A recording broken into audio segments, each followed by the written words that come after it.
St. Peter Julian Eymard, apostle of the Eucharist, and St. Eusebius of Vercelli, defender of the true faith and unity of the Church. This reflection is prepared by Father Eymard Francis, pastor at St. Jude Church, Grand Rapids, Michigan, USA. St. Eusebius of Vercelli, defender of the true faith and unity of the Church, birth and early life. St. Eusebius was born in Sardinia around the early 4th century, circa 283 to 300.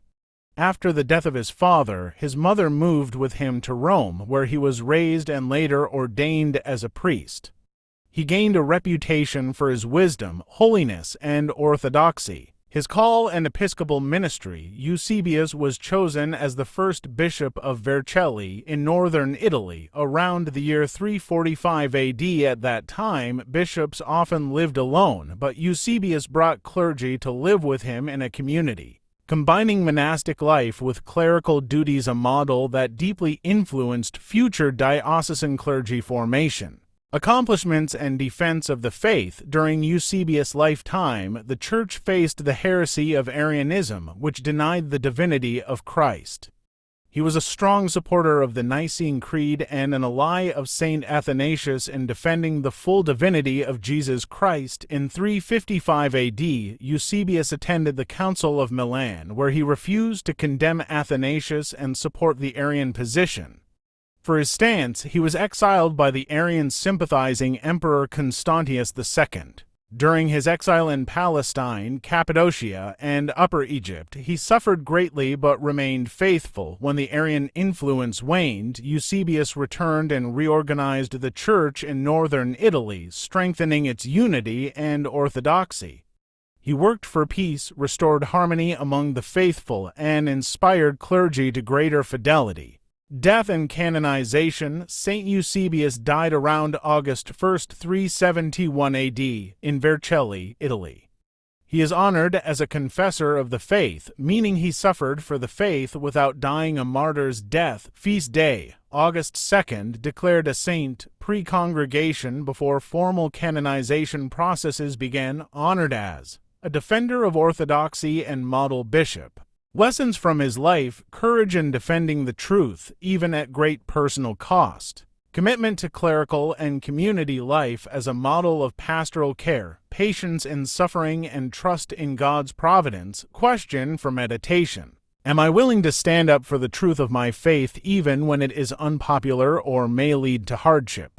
St. Peter Julian Eymard, apostle of the Eucharist, birth and early life. St. Peter Julian Eymard was born on February 4, 1811, in La Mure-d'Isère, near Grenoble, France. Raised in a devout Catholic family, he had a deep love for the Eucharist from a young age.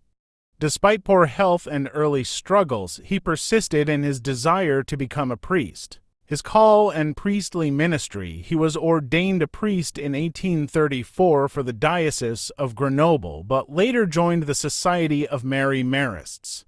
As a Marist, he became a noted preacher and promoter of Marian devotion. However, his true calling unfolded more clearly through his deepening love for the Blessed Sacrament. In 1856, discerning a new mission, he left the Marists with the permission of his superiors and founded the Congregation of the Blessed Sacrament Fathers in Paris, dedicated to adoration, Eucharistic education, and outreach to the poor and working class, accomplishments, and Eucharistic apostolate. St. Peter Julian tirelessly promoted perpetual adoration of the Eucharist, spiritual communion, and frequent reception of Holy Communion at a time when many viewed themselves as unworthy to receive often. He wrote deeply spiritual reflections on the Eucharist and worked to rekindle love for Christ in the Blessed Sacrament among the faithful. In 1858, he founded a congregation of contemplative women, the Servants of the Blessed Sacrament, to support his Eucharistic mission. Despite many trials, illness, opposition, and financial hardship, he remained focused on his mission to make Jesus and the Eucharist the center of Christian life. Death and canonization. St. Peter Julian Eymard died on August 1, 1868, in his hometown of La Mure. He was deeply loved and admired by those who knew him as a man of prayer. Humility and Burning Love for Christ, canonized December 9, 1962 by Pope John XXIII. Feast Day, August 2nd. Title, Apostle of the Eucharist. Lessons from his life. A deep Eucharistic life is the heart of Christian spirituality. Faithful perseverance in the face of obstacles reveals true holiness. Promoting reverence and love for the Blessed Sacrament transforms communities. Question for meditation: do I center my life around the Eucharist? And do I approach Jesus in the Blessed Sacrament with faith, love, and gratitude?